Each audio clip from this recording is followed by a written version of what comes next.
Olá, boa noite. Sejam muito bem-vindos à conferência GEPANDA, Igreja Acolhedora de Deficientes e suas famílias. Hoje nós estamos no terceiro dia da conferência e vamos falar sobre as possibilidades e caminhos que a igreja pode seguir. Eu sou Márcia Regis, estou aqui com vocês, muito feliz em participar dessa conferência, que tem muito significado para mim.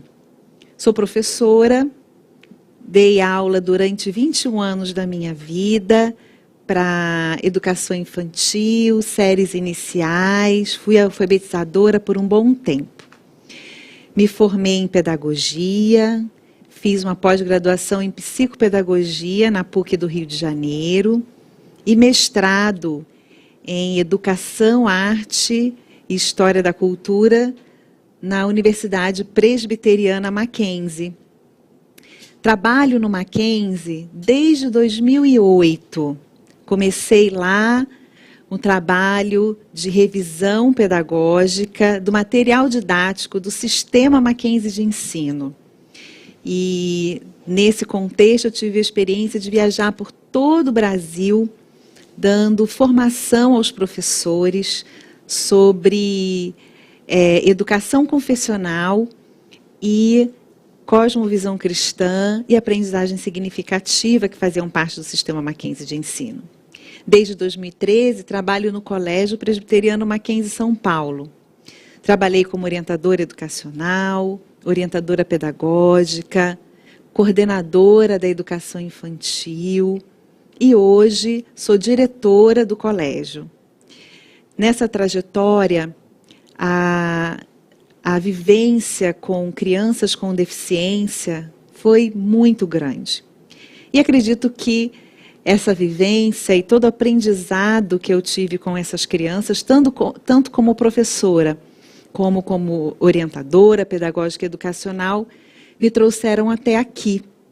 Estou em Pinheiros desde 2015 e tenho o privilégio de trabalhar na coordenação da Escola Dominical, ali do Pinheiros Infância, com a Lloyd, com a Adriana, com a Daniela, com a Fabiana.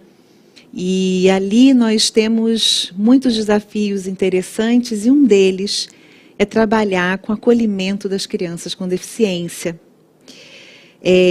A gente vai pensar aqui hoje juntos sobre possíveis ações que a igreja pode fazer e ações realmente práticas, né, que estão próximas a nós, viáveis e que têm dado um resultado muito bonito em Pinheiros, tem dado um resultado muito bonito no Colégio Presbiteriano Mackenzie e eu acho que a gente vai poder compartilhar aqui muita coisa com vocês. Mas antes disso, antes de pensar nessas possibilidades, eu queria trazer um pouquinho o contexto que trouxe a igreja e a escola e a sociedade a um momento fundamental, que é esse momento de incluir as pessoas com deficiência. Apesar de servirmos um Deus que não faz acepção de pessoas, e isso desde o tempo em que a tribo de Levi foi separada para levar a Arca da Aliança do Senhor. Isso mesmo, esse não é um versículo e essa não é uma característica de Deus apenas do Novo Testamento. Lá em Deuteronômio 10, de 14 a 18, a palavra de Deus diz: Eis que os céus e os céus dos céus são do Senhor teu Deus, a terra e tudo que nela há. Tão somente o Senhor se afeiçoou a teus pais para os amar.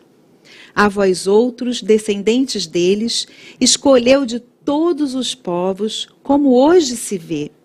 Circuncidai, pois, o vosso coração, e não mais endureçais a vossa cerviz, pois o Senhor, vosso Deus, é o Deus dos deuses e o Senhor dos senhores, o Deus grande, poderoso e temível, que não faz acepção de pessoas, nem aceita suborno, que faz justiça ao órfão e à viúva, ama o estrangeiro, dando-lhe pão e vestes. É muito interessante que esse mesmo Deus lá do Velho Testamento, que não faz acepção de pessoas e tem um olhar muito especial a quem realmente tem necessidade, caracteriza isso, encarna isso na pessoa do Senhor Jesus. O Senhor Jesus era alguém que se aproximava das pessoas com deficiência. Ele se aproximava do cego, do surdo, do paralítico, do coxo. Se aproximava com compaixão e com atitude. As atitudes do Senhor Jesus eram de cura para com essas pessoas. Mas a sociedade sempre teve uma outra postura com relação aos deficientes. E isso é muito claro na sociedade em que Jesus vivia, né? Essas pessoas eram colocadas à margem, separadas. E isso, historicamente, sempre foi assim. Nas sociedades do século XIX, muitas pessoas que tinham deficiência ficavam dentro de suas casas.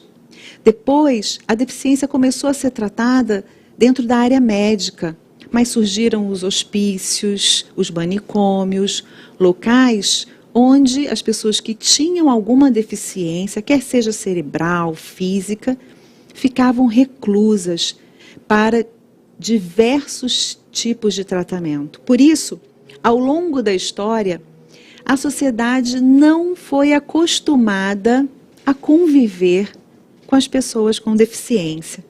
Isso começou a mudar no século XX. A nossa Constituição, por exemplo, a Constituição brasileira, que é de 1989, é uma das primeiras que fala em educação para todos. Em 1994, a Unesco se reuniu lá em Salamanca, na Espanha, e assinou pela primeira vez uma declaração. Essa declaração é um marco na educação para as pessoas com deficiência. Ela começa a trazer para dentro da escola regular e mostrar que é possível trabalhar dentro da escola regular com crianças que apresentam diversos tipos de deficiência. Em 1996, a Lei de Diretrizes e Bases do Brasil diz que a criança com deficiência deve ser atendida preferencialmente na escola regular. E em 2015, então, nós temos a Lei Brasileira de Inclusão, que também é chamada do Estatuto do Deficiente. E ela traz aí com riqueza de detalhes como a pessoa com deficiência deve ser incluída na sociedade, né? E na escola, e em todos os ambientes sociais que compõem a nossa sociedade.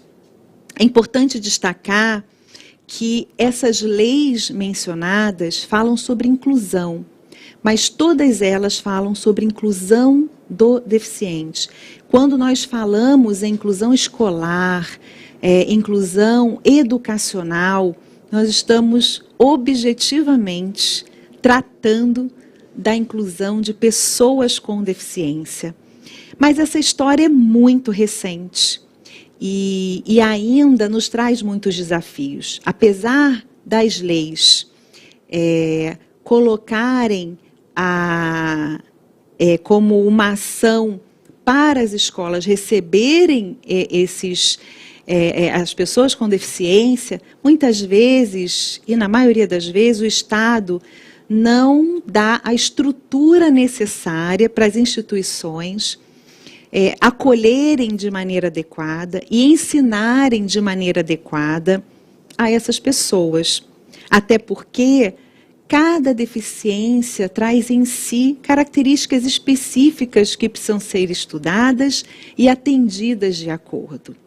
Mas eu gosto sempre de destacar que a Lei Brasileira de Inclusão, né, ou o Estatuto do Deficiente, ele tem uma abrangência, mas ele fala muito, ela aponta para a necessidade de eliminarmos as barreiras que nós encontramos na sociedade para a inclusão dessas pessoas. e fala da necessidade de criarmos pontes, né? Existem muitas barreiras sociais. Existe a barreira urbana, porque muitas vezes a nossa cidade ela é planejada sem que leve em consideração as pessoas com deficiência que transitarão por ela, né? Porque até então elas não transitavam, mas agora sim, elas vão participar dessa sociedade, então a cidade precisa estar preparada para isso. Hoje existem leis para que a cidade se prepare para isso, né? Barreiras arquitetônicas, na hora que a gente vai construir um prédio, e hoje também as leis urbanísticas também orientam que as instituições que acolhem, né, todas as pessoas também sejam adequadas para as pessoas com deficiência, né? Barreiras na comunicação, a gente vê a importância, muitas vezes, de termos tradutores com libras, né, para os surdos, mas existem muitas outras características na comunicação que auxiliam um deficiente a compreender e receber a mensagem também, como todas as pessoas. E barreiras no processo de ensino-aprendizagem, que são desde a dificuldade de enxergar a pessoa com deficiência como uma pessoa que precisa do mesmo ensino que todos os outros, até as dificuldades pedagógicas e de instrumentos que podem facilitar o processo ensino-aprendizagem. A partir dessa nova necessidade, as escolas e as igrejas precisam se preparar para acolher e para ensinar de acordo com a necessidade de cada indivíduo, né?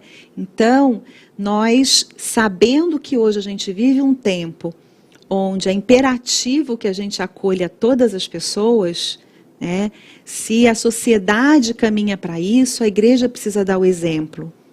Isso está no DNA do cristão, né? A gente viu, eu fiz questão de retomar essa questão de como Deus não faz acepção de pessoas, como Jesus não fez acepção de pessoas, como Ele deu exemplo. Hoje as igrejas precisam dar esse exemplo, né? Mais até do que as escolas regulares. E acolher para ensinar as pessoas como indivíduos. Muitos questionamentos surgem. A gente sabe que quando recebemos, então, uma pessoa com deficiência na nossa igreja, na nossa escola dominical, os professores, como os professores das escolas também, se questionam, né? Como ensinar uma criança, por exemplo, que tem autismo ou um outro tipo de deficiência, se eu não sou um especialista nesse assunto? Como passar o conteúdo curricular, né? Como passar a mensagem, como passar esse ensinamento a um estudante que não se mostra curioso, que se distrai o tempo todo, né? Que às vezes tem sono, que não tem uma condição de ficar sentado ali, prestando atenção, e dispersa muitas vezes a sala de aula. Essas dúvidas são muito frequentes entre os professores, né? Mas nós precisamos acolher a pessoa com deficiência e ter uma atitude positiva de apoio para a integração dessas pessoas no grupo e para a integração dessas pessoas no processo de aprendizagem. Todas as pessoas têm esse direito. Quando nós temos uma sala de aula, cada aluno é um indivíduo especial, com suas características, potencialidades e dificuldades, todos. E o interessante é que, apesar dessas dúvidas recorrentes nos professores, recorrentes na equipe que recebe, quanto mais nós estudamos, quanto mais nós nos especializamos, mais nós nos convencemos de que não existe uma receita única para ensinar crianças e adolescentes com deficiência. Hoje, os especialistas em educação já sabem que, mesmo que duas pessoas apresentem o mesmo diagnóstico, elas podem reagir de modos diferentes a uma mesma proposta pedagógica.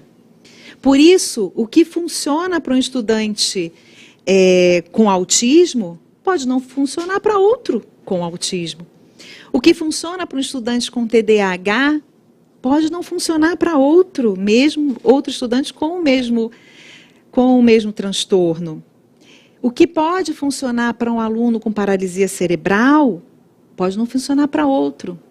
O que pode funcionar para um disléxico pode não funcionar para outro. Eu tive a alegria de ser professora durante 21 anos da minha vida. No período em que eu lecionei, ainda não vivíamos esse ambiente de inclusão escolar, né?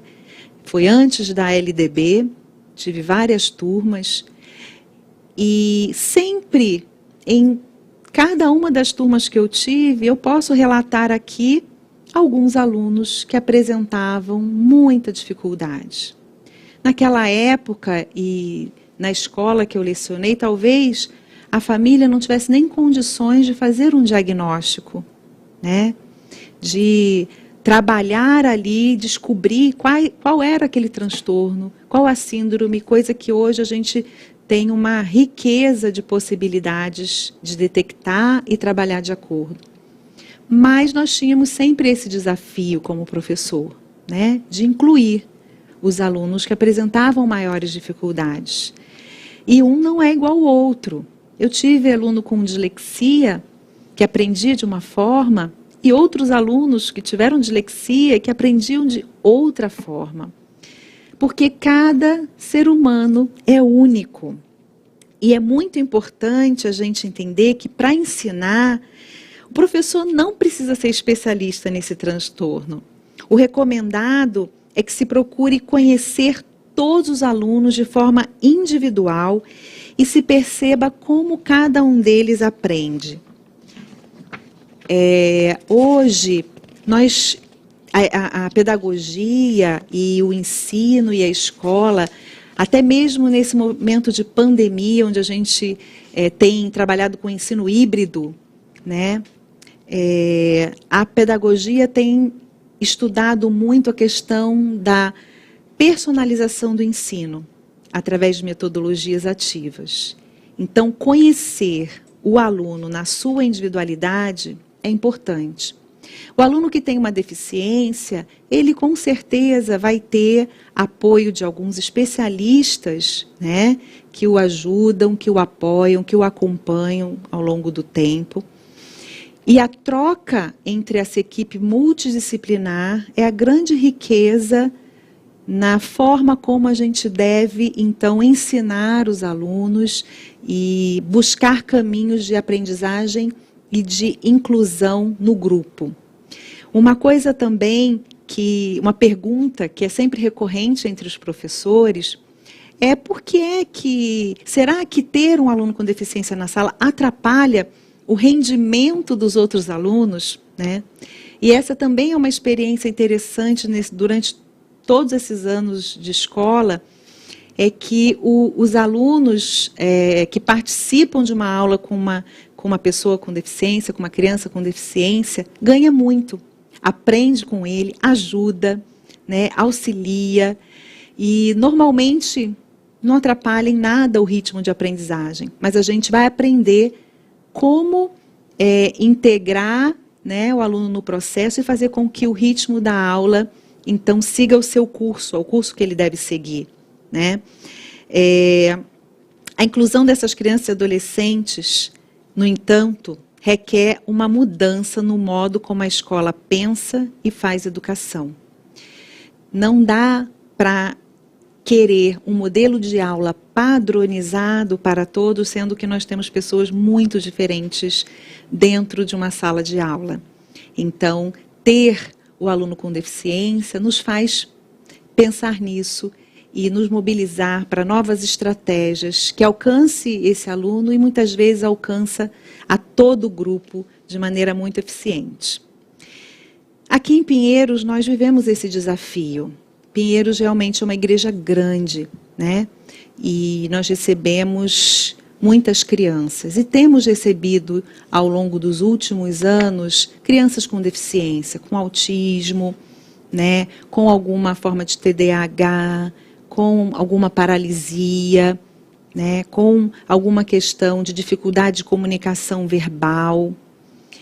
E cada uma dessas crianças, elas têm sido um desafio para nós, mas tem sido uma bênção para nós, né? Ter cada uma delas aí no grupo, porque ela nos mobiliza realmente a novas estratégias e nos une, né?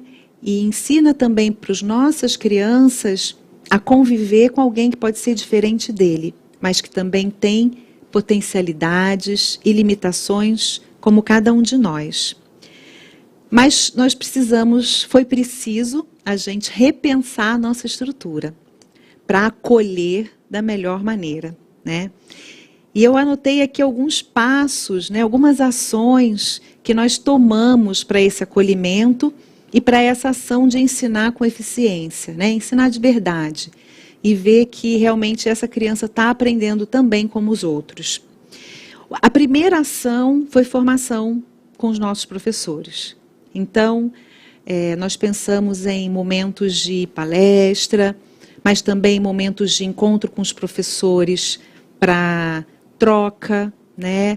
Para receber a informação, mas também conversar sobre cada caso, nos aprofundar, então, nas deficiências que nós recebemos, né? Então, se nós recebemos um autista, vamos nos aprofundar e conhecer um pouco mais do que é uma pessoa com autismo. Se nós recebemos uma pessoa com paralisia cerebral, vamos então conhecer mais, né, o que é uma pessoa com paralisia cerebral e quais as suas necessidades, de que forma ele responde melhor. Então, esse foi o primeiro passo, né, formação de professores.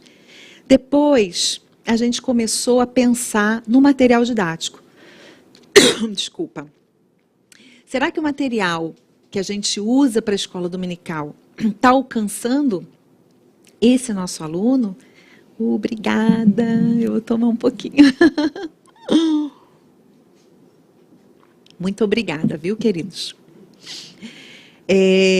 Será que o nosso material didático, né, alcança o nosso aluno? Ele está aprendendo com ele? E a gente começou a pensar em como aproximar esse material didático da aprendizagem. Isso só é possível quando a gente conhece melhor o nosso aluno, interage com ele, observa como que ele se comporta na aula, né? Faz experiências, um dia você usa um material, puxa, esse ele respondeu melhor do que o outro, e a gente vai fazendo essas aproximações, né? E criando. Uma outra ação que nós tomamos foi preparar tutores para acompanhar alguns alunos que apresentam maior dificuldade de permanecer na sala de aula ou de manter a atenção. Esse tutor, né, é uma pessoa que é da igreja, né, que aprende junto com a gente, mas que se dispõe, né, que ama a criança, que ama adolescente e que se dispõe a aprender também. Esse trabalho de tutoria fez muita diferença no trabalho que a gente tem realizado aqui em Pinheiros, né? As nossas tutoras e tutores, né? Tem rapazes, tem moças, e eles vão a cada dia aprendendo um pouco mais sobre os nossos alunos. E ele faz uma ponte muitas vezes entre esse aluno e o professor, esse aluno e os colegas, né? E esse aluno com o processo de aprendizagem, uma ponte de comunicação. Lembra quando a gente falou das barreiras, né? Então, cada ação dessa, ela se transforma numa ponte de acesso para otimizar esse processo de integração do aluno, né? Na igreja, na escola dominical, na turma, e no processo de ensino-aprendizagem. Uma outra ação que nós tomamos foi conversar muito com os professores sobre a postura acolhedora, uma postura de paciência com o desenvolvimento da aprendizagem da criança, tá? Muitas vezes o professor ele tem uma preocupação de ver o desenvolvimento daquele aluno, né? E se compara com o desenvolvimento dos outros colegas. E isso gera uma preocupação, porque o professor quer fazer o melhor, ele quer dar o seu melhor, desenvolver ali o trabalho, e muitas vezes isso gera uma preocupação excessiva. Então, uma ação importante nossa também foi a de conversar com os nossos professores em alguns momentos, né? Sobre a postura acolhedora, sobre o tempo que a gente precisa dar a cada uma dessas crianças para o seu desenvolvimento, sobre olhar pequenos ganhos e valorizá-los, né, enxergar esses ganhos, porque às vezes a gente enxerga muito as dificuldades e não os ganhos e os passos tão lindos que muitas vezes o aluno tem dado, né, nesse processo. Uma outra ação importantíssima é a preparação do PEI, que é o Plano Educacional Individualizado, né? O professor que prepara a sua aula de escola dominical, ele organiza ali o seu plano de aula, né, a partir do tema, do material didático que ele tem. Então, ele organiza todo o seu plano, mas a criança com deficiência precisa de um olhar específico, individualizado. E aí, a gente começou a trabalhar, então, com o professor, esse plano educacional individualizado.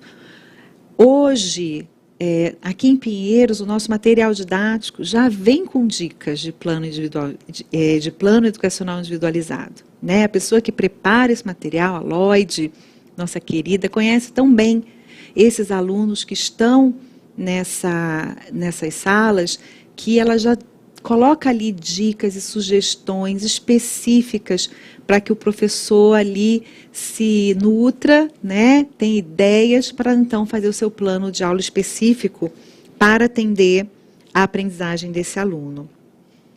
E por último, promover atividades pedagogicamente mais inclusivas. O que a gente percebe é que quando eu penso, né, um plano de aula, uma aula, né, que com uma riqueza pedagógica, dinâmica, muitas vezes a gente já atende a esse aluno, né, com deficiência. Quando essa aula dá oportunidade de participação, de ouvir a cada estudante, a cada aluno ali da sala de aula, a gente consegue, então, também incluir com mais facilidade aqueles alunos que têm maiores dificuldades. Bom, essa tem sido, então, a nossa experiência. Esse é o pequeno relato que eu gostaria de compartilhar, né, com todos vocês. E estou aberta também agora às perguntas, às questões aí que com certeza surgiram, né, ao longo aí do processo, para a gente, então, conversar e atender e chegar também às necessidades que a gente sabe que estão presentes em muitas igrejas e muitas realidades aí ao nosso redor.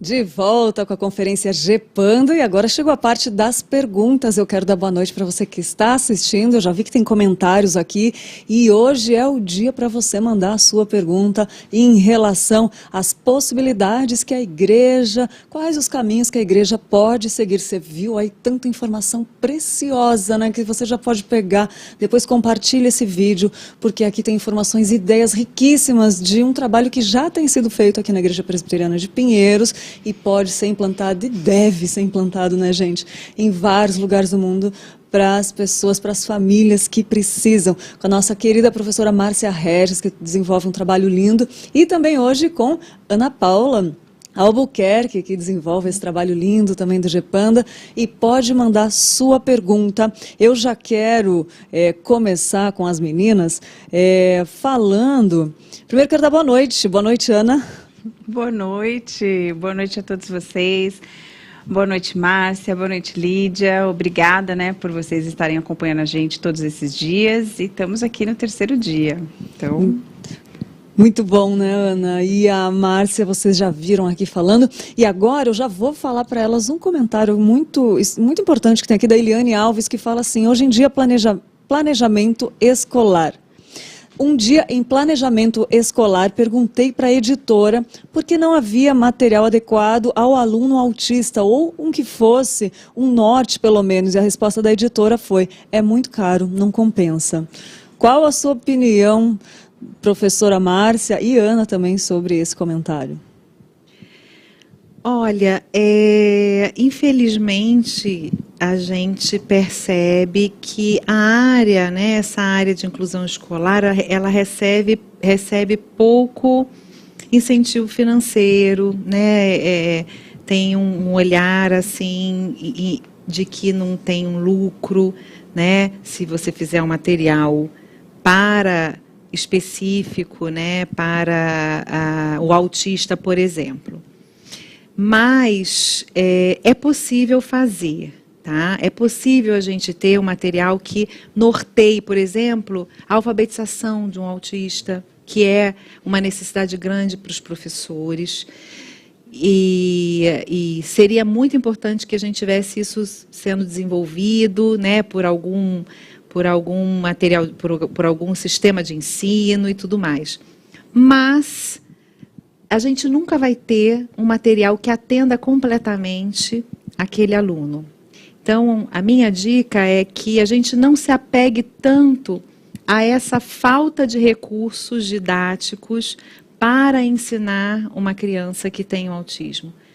Mas que a gente se una nesse momento de planejamento com outros professores e com especialistas, para que a gente desenvolva materiais, específicos para aquele aluno que você tem ali. Eu acho que o professor tem capacidade para realizar isso e talvez consiga aí resultados até melhores, se o professor fizer essa adaptação e esse trabalho para aquele aluno específico. Muito bom. Tem uma pergunta também que é a seguinte: minha igreja não tem dinheiro, como podemos iniciar esse trabalho? Tem a ver também com a questão financeira, mas Sim. Dá para começar um trabalho quando a igreja não tem dinheiro? Olha, dá para começar. A gente fica preocupado muitas vezes com a questão financeira, mas ela é a última, É o último problema que a gente precisa se preocupar na hora de incluir, de acolher uma criança com deficiência. É barato, a gente só precisa das pessoas, A gente precisa de pessoas que se engajem, que queiram aprender sobre aquela pessoa. E os materiais para esse trabalho, eles são muitas vezes feitos de forma criativa, aproveitando materiais já existentes, reciclagem. Nossa, muitos materiais que nós usamos, por exemplo, no Mackenzie, hoje, para criança com deficiência, é todo feito com material reciclado. É feito manualmente. Então, pouquíssimo a gente gasta com materiais e com outras questões. Às vezes, a gente precisa de um investimento, por exemplo, quando você tem um cadeirante. Porque se a igreja não é adaptada para isso, é importante investir. Às vezes, você precisa de um investimento maior quando você tem uma pessoa cega. Que aí sim, você precisa ter um material muito específico para isso. Mas outras síndromes, outros transtornos, ela está muito mais ligada às pessoas, ao investimento pessoal, ao envolvimento de irmãos da igreja que estejam dispostos a trabalhar, do que realmente a algum investimento financeiro maior. É barato fazer inclusão. Olha aí, tá vendo como dá? E tem também a questão, Márcia e Ana, que falam que a nossa igreja é grande, que tem vários voluntários, que tem como fazer. E tem pessoas que falam aqui, que nem tem uma pergunta que diz assim: a nossa igreja é pequena e não tem pessoas que se dispõem, não tem como fazer. Como faz nesse caso? Eu falo que a nossa igreja é grande, mas também a gente luta para conseguir os voluntários, né? Eu acho que quando a gente se propõe a fazer a obra do Senhor, a gente também tem que se propor a trabalhar, né? Eu acho que a partir do momento que você... tem uma passagem que Jesus fala, né? Deixe a sua vida e siga-me, né? Jesus não fala, pega aqui um cafezinho, vamos sentar no sofá e vamos bater um papo. Não, ele fala, siga-me. O siga-me é para a gente trabalhar na obra. Então, eu acho que as igrejas, os irmãos que estão ali sentados, se você tem... por exemplo, se você é um professor, né, se você é um fisioterapeuta, ou se você gosta de crianças, doe, né, um tempo do seu trabalho, do seu momento ali na igreja, para ajudar essas famílias a serem incluídas também. Né? O que a gente costuma pensar e se fosse o seu filho? E se fosse a sua família naquela situação, né? Como que você gostaria de ser tratado? Então, eu acho que são 2 pontos. Um primeiro ponto é que quando a gente está na obra do Senhor, a gente tem que fazer a obra, a gente tem que trabalhar. E o segundo ponto é você pensar, se colocar no lugar daquela família que precisa ser acolhida, né? Que precisa desse trabalho. Então, vamos trabalhar, vamos conversar. E eu acho que quando a gente, com amor, né, a gente que está coordenando um trabalho assim, conversa com as pessoas, é mais fácil de você conseguir os voluntários. Né? Eu acho que na base do amor a gente consegue tudo. Eu acho que a Ana tocou num ponto muito importante. Nós somos uma igreja grande, mas de igual forma temos dificuldade para ter pessoas dispostas a trabalhar com crianças com deficiência, né? Mas o chamado é esse, né? Você dedicar o seu talento. Com certeza Deus tem dado talentos a muitas pessoas, né? Para serem acolhedoras, para ensinarem de uma forma diferente, para terem paciência, né? E Jesus, ele tinha compaixão. Né? E muitas vezes, isso que a Ana está trazendo é muito importante. A gente precisa se colocar no lugar do outro e entender a gente como igreja, uma família que está ali dividindo esse tempo. Muitas vezes a gente conversa com os professores exatamente isso. O aluno com deficiência que pode requerer de nós um trabalho maior, né? Uma atenção maior, é por 1 hora, 2 horas da escola dominical. Né? E essa família, né, tem vivido, tem levado tantas horas do dia. Então, se a gente dedicar aquelas 2 horas da escola dominical, é uma riqueza, é uma alegria para a família. Né? Algumas crianças que ficam aqui em Pinheiros, né, a gente trabalha com eles e tal. Quando a mãe chega, ela pôde assistir um culto, que é uma coisa às vezes raríssima para uma família que tem um filho com deficiência, é uma alegria tão grande, né? Uma bênção, né? E então acho que é todo um contexto muito bonito que a gente precisa olhar, né, na hora de servir, né? O tamanho dessa obra. No texto base, Ana, que você trouxe para essa conferência, você fala disso, da oportunidade do evangelismo, e é uma verdade. A gente conhece algumas famílias que trouxeram, eu soube que aqui nessa igreja vocês recebem alunos com deficiência. Recebemos, né? E essa família muitas vezes não tinha oportunidade de ir à igreja. Quantos anos às vezes ficou sem ir à igreja, né? E ali ela começa a ter oportunidade de participar do culto, de participar de atividades dentro da igreja, e é uma bênção para todos, e uma bênção também para nós vermos as crianças se desenvolvendo. Né? Então, começa um domingo, é mais difícil, no outro, de repente ela vai se adequando, né? Vai se adaptando a partir do olhar que nós temos também, né?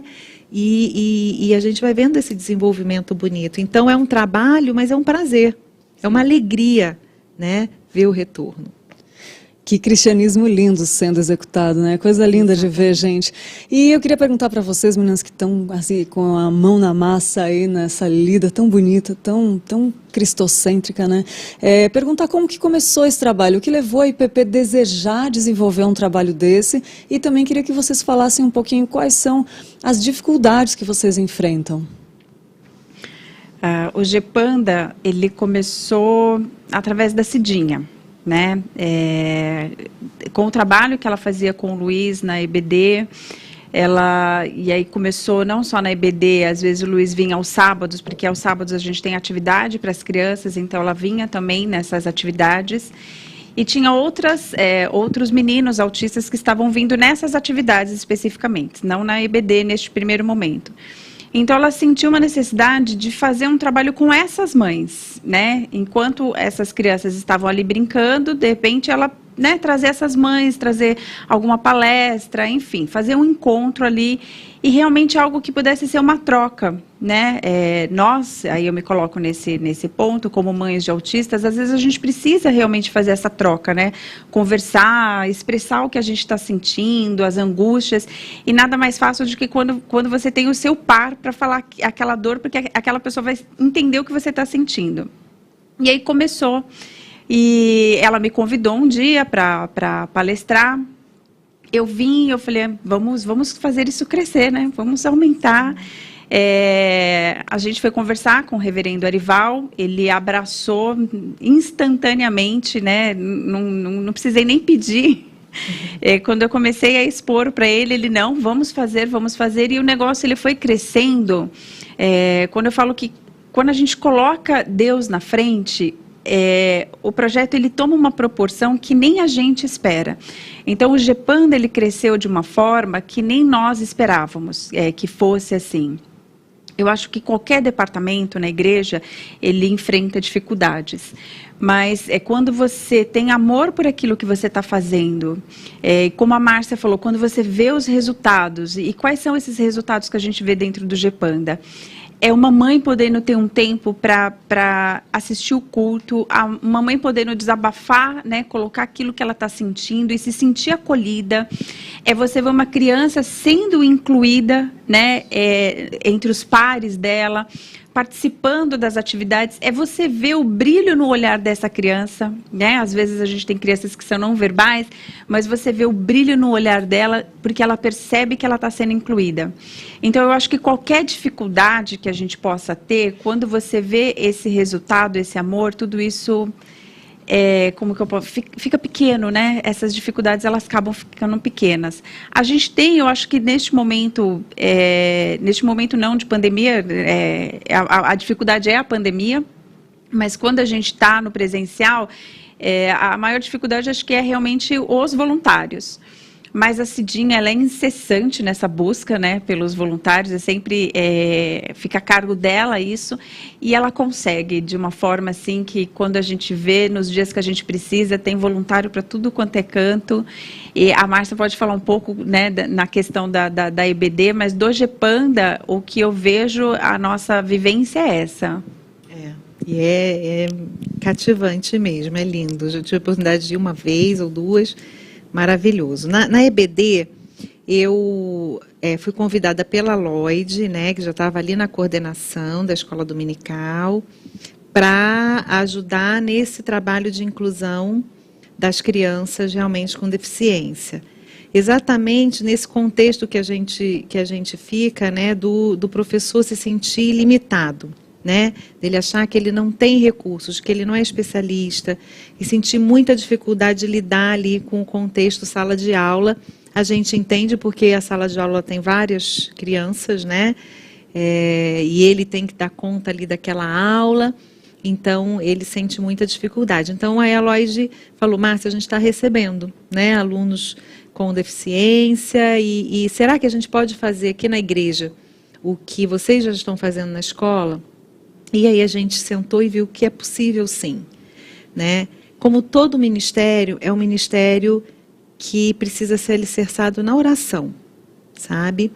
A gente precisa estar fortalecido no Senhor para ter as estratégias, porque muitas vezes os recursos acadêmicos eles se esgotam, sabe? E aí o que fortalece é esse olhar de amor que a gente vê na Cidinha. Né? Ela é uma especialista, mas ela vai para além disso. Né? É a dedicação, é o amor por aquelas crianças. E a escola dominical, ela precisa se nutrir também desse olhar. Né? Para além das competências aí acadêmicas, do conhecimento da síndrome, está realmente o desejo de fazer. Uma coisa que nós aprendemos, né, existem algumas crianças, por exemplo, que não são autistas, mas são TDAHs, e que causam um movimento na sala de aula, né, um movimento grande, agita. E assim como o autista, o TDAH, né, a criança com paralisia cerebral, ela responde muito bem quando o ensino é dado de acordo com a necessidade que ela tem. A gente que trabalha na pedagogia tem uma linha que se chama aprendizagem significativa, né? E o teórico criador dessa linha pedagógica se chama David Ausubel. E ele diz que a gente precisa conhecer, detectar aquilo que a criança já sabe e ensiná-la de acordo. E a gente percebe que para a criança com deficiência isso funciona muito bem. Então eu preciso conhecer esse aluno, ver o que ele já aprendeu, né, as habilidades que ele já tem e criar situações de aprendizagem de acordo com a necessidade dele. E aí ele vai bem, né? E a gente tem visto isso na EBD. Muito bom, meninas. E tem pergunta chegando aqui, olha só. Eu quero juntar duas perguntas aqui para a gente remir o tempo.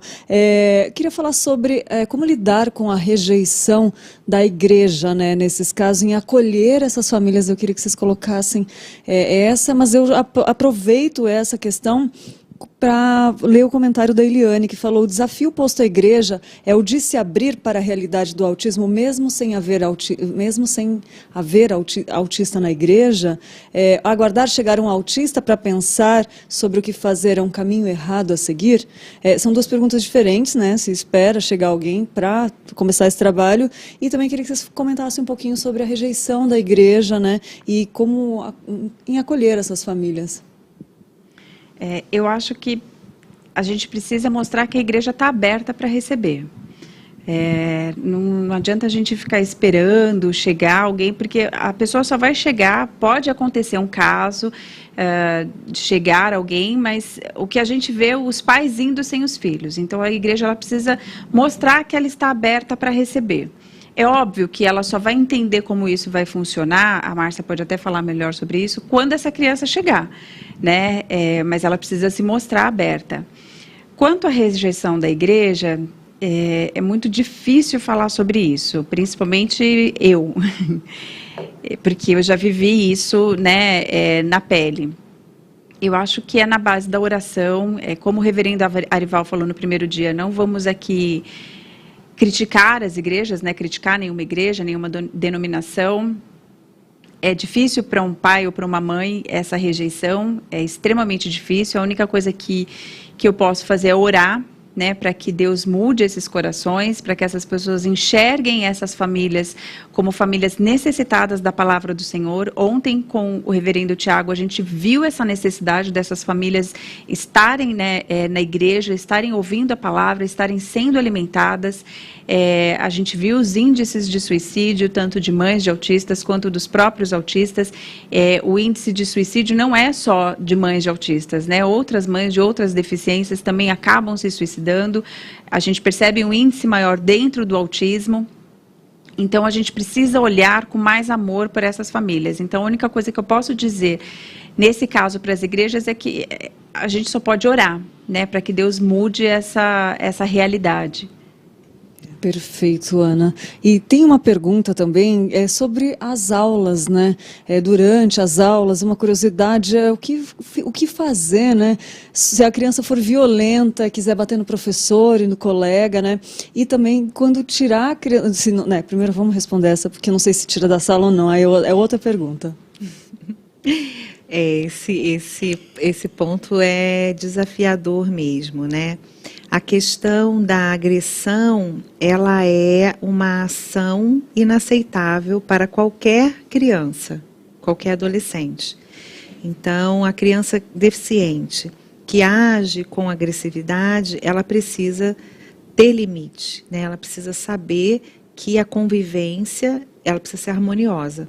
A gente não pode aceitar a agressividade em hipótese alguma, né? Então, é uma situação difícil, porque é receber a pessoa e aprender a ensiná-la, né, nesse contexto, mas de maneira alguma aceitar a violência.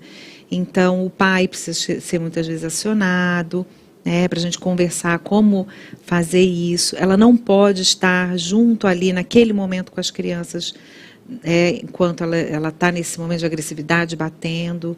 Não podemos, né, aceitar. Isso aí é uma situação que, em qualquer circunstância, é inadmissível, até mesmo com uma criança com deficiência. Tá? Olha que interessante, né? Dados importantíssimos, detalhes que a gente sabendo, a gente pode começar a desenvolver um trabalho, né? Procurar pessoas, você vê que coisa linda.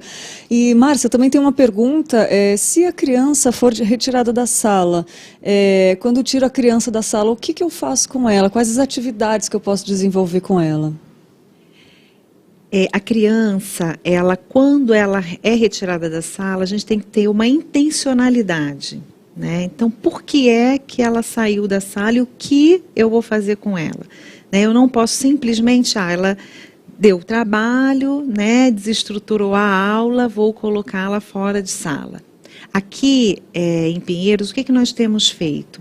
A gente entende que a criança com deficiência, ela muitas vezes não tem condições de ficar todo aquele tempo dentro da sala de aula.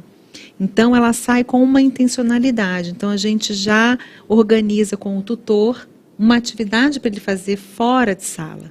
Né? Então, ele sai, ele vai fazer uma atividade mais motora, né? Vai fazer uma brincadeira, ou vai fixar um pouco o que ele aprendeu lá dentro na aula, com alguns brinquedos, com fantoche. Né? Então, a gente tem sempre uma intencionalidade ao retirar a criança da sala. E nunca associar a saída da sala com um comportamento ruim. Né? Então, é uma punição sair da sala. Não. Eu conheço essa criança, eu sei que ela tem um limite para estar ali, prestando atenção. Então, isso já faz parte do planejamento dele. Ele vai sair em alguns momentos, sim, né, com uma intencionalidade, até para otimizar a aprendizagem dele ali daquela aula.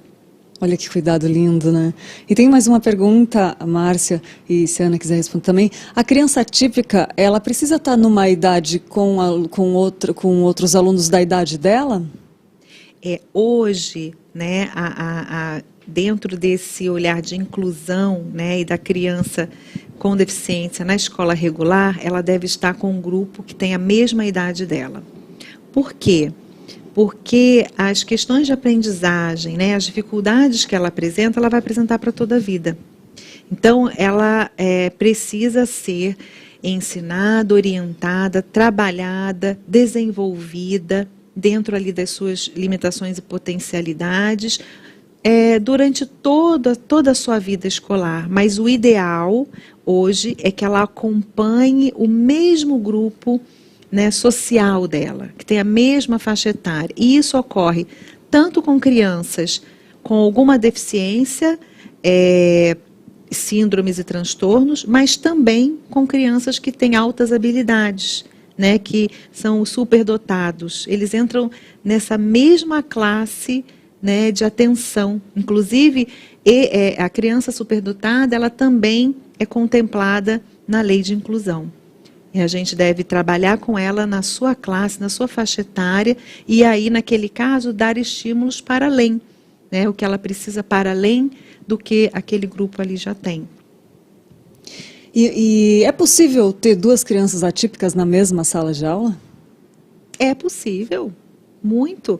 A gente precisa entender que, até complementando um pouquinho ali a fala da igreja, né, acolher, se ela está preparada, se ela tem que esperar chegar o aluno, com certeza. A gente só vai estar preparado, a gente só vai se preparar quando a gente conhecer aquele aluno com aquela questão, porque a gente falou um pouquinho, né, o autista é diferente do outro. Então, eu nunca vou estar preparado. A gente se prepara recebendo esse aluno. E se a igreja só tem aquela classe e tem 2 autistas, podemos sim ter os 2. A gente até teve, né? Teve uma fase que era o Lu e o Davi. Exatamente. E foi muito rico, né? É possível, sim. Com o amor, né, que a Ana falou ali, é possível. A igreja, ela não pode ser acolhedora, ela tem que ser acolhedora, né? É a nossa missão. aqui, né? A gente está aqui, o que Jesus ensinou para nós é que a gente precisa atender a quem precisa, a quem tem maior necessidade, né? A quem está sofrendo. São essas pessoas que precisam da nossa atenção, para isso que o Senhor nos transformou, né? Então, vamos arregaçar as mangas e acolher os deficientes, sim. É verdade, meninas, que assunto bom. E tem uma dúvida, trazer a mãe para a sala de aula é uma boa opção? Olha, na minha opinião, não é a melhor opção, tá? Mas é uma opção, quando a gente não tem outro recurso, quando muitas vezes o aluno, né, a criança, tem ali uma dificuldade de romper esse vínculo. Então, nós já tivemos uma situação aqui em Pinheiros em que a mãe ficou um bom tempo na classe, sabe? Até ele se adaptar. Depois ele se adaptou e foi bem com a tutora. Mas a mãe precisou ficar na sala. Então, é uma opção, sim, viável. E a mãe também aqui conosco, ela participa de algum aconselhamento, orientação, para como ela deve ficar, então, na sala de aula. Mas é possível, sim, é uma opção. Que ótimo. Meninas, eu queria pedir para você, se a gente não falou alguma coisa aqui ainda importante, eu quero lembrar você que está nos assistindo que nós temos programas aqui de entrevista com a Ana, contando histórias incríveis que nos aproximam muito de Cristo, né, do cristianismo verdadeiro. Então vale a pena clicar na playlist aí e assistir as entrevistas do GEPANDA. Lembrando que, para quem não sabe o que é GEPANDA, é Grupo Presbiteriano de Apoio às Mães de Autistas. Então compartilhe esse link também e aproveita para dar uma navegada aí na nossa playlist, que tem entrevistas emocionantes, que independente se você tem ou não uma família típica, né, uma pessoa típica na família, Deus vai falar ao seu coração com esse testemunho e vai te aproximar de Cristo. Então, navega aí, busca lá depois, mas antes eu quero pedir para a Ana, para a Márcia falarem se tem mais alguma coisa que eu não perguntei, que não foi falado aqui, importante, que vocês acham a ser falado, que vocês falassem, por favor. Eu acho que é preciso entender que essa parceria, né, essa inclusão na igreja, ela tem que ser uma parceria entre a família e a igreja. Né, não é só a família, né, não é só a igreja, na verdade, que tem que fazer essa inclusão. Né? A gente também, como pai, precisa entender que a gente também tem que ajudar neste processo. Só nós conhecemos o nosso filho como ele verdadeiramente é. Então, a gente precisa ajudar a igreja a entender como o nosso filho é, para que a igreja possa incluí-lo verdadeiramente, possa oferecer uma melhor inclusão para ele, né, possa acolhê-lo de forma efetiva. E também falo para que essas famílias tenham muita paciência, tenham muito amor. Então, da mesma forma que a gente pede para que as igrejas tenham amor, né, nós, como famílias, também temos que ter este amor. Ninguém nasce sabendo, né? Já falei isso algumas vezes. Quando a gente teve o diagnóstico dos nossos filhos, a gente não sabia o que era, ou como lidar, ou o que fazer. Então, a igreja também não vai saber. Vão ter momentos em que vão haver falhas, e isso é normal. Há falhas na nossa casa, no nosso dia a dia. Então, que a gente possa ter essa troca entre família e igreja. Então, que a família também possa estar aberta a isso, a ajudar, e a família também acolher a igreja, né? Eu acho que tem que ser um acolhimento mútuo. Com certeza. Eu queria dizer que é um privilégio, né, a gente poder trabalhar nesse processo de inclusão.